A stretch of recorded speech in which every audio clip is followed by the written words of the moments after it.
Senior picnic next Tuesday. This week on TCSN, we have a playoff preview and recap. All this and more on an all-new TigerCast News, May 13th, 2016. From Eye of the Tiger, this is TigerCast News. Broadcasting from Studio 403 in Roseville High School. Good morning and welcome to an all-new TigerCast News. I'm Corey Karstens. And I'm Preston Walter. There are many clubs at RHS, but are they still active? Alonzo Alcocer takes us closer to the clubs on campus. Some RHS clubs struggle to stay active, even when similar clubs thrive at other area campuses. A lot of my friends from other schools like Wood Creek and Whitney and Rockland are very involved in clubs, and I asked them about it and I'm like, oh, I think we have something like that, but we don't really know about it because we don't advertise any sort of clubs as much as we really should. Leaders of clubs think students have a lack of commitment to clubs. People lose interest in a few things, kind of, it's exciting at first, but like a strawberry, if you keep tasting it over and over again, it'll taste good, but you just get so familiar that you want to try something else. Something that I've noticed is at the beginning when we would advertise by saying, hey, we have pizza, come check it out. People would come, but they would only stay for the pizza. They wouldn't actually come for the main reason is what we wanted it to be there for. Former French club supervisor Susan Hoffman thinks the two lunch system negatively affects club attendance. When I first worked here, we had one lunch every day and the clubs were more active. They were actually, I would say, fuller and we had less students.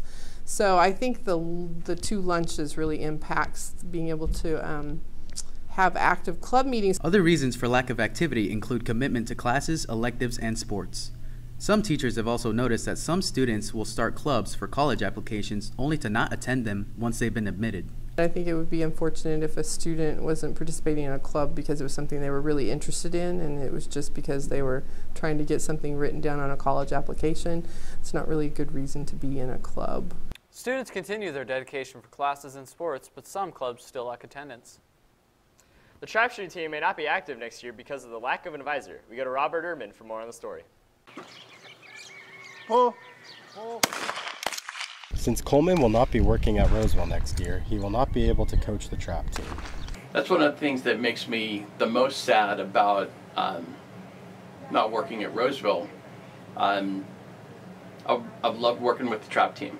It's been great fun. I've been able to work with some great kids, some great families, and it's been fun to watch the kids grow and get better at the sport. Students on the team are sad to see him leave. I really like him and he's really kind to me my freshman year, so I'm just disappointed that they let him go. I think it sucks that he has to go. He has put in a lot of time into the trap team and he is really dedicated to the team. Coleman is optimistic about the future of the trap team. There should be a trap team next year. We have a couple of coaches that are parents. I'm working on getting a faculty advisor, so there should be a trap team next year. We will keep you updated on any new developments for a new coach. Yearbooks will be passed out next Tuesday after school to people who ordered them. You must pick up your yearbook in the cafeteria after school, and you must bring your ID card to receive your yearbook. Also, seniors get your yearbooks at senior breakfast. We now go over Jason Russell for sports.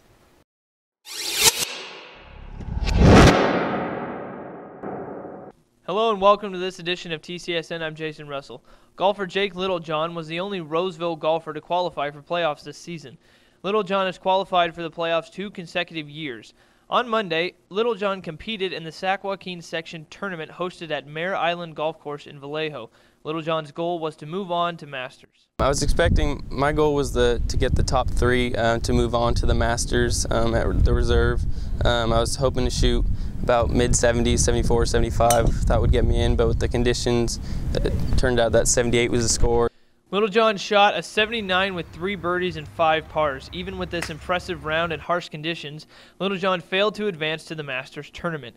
Varsity golf coach Corey Fukumon praised Littlejohn for his preparation this season and before the tournament. I think Jake has got more consistent in his play.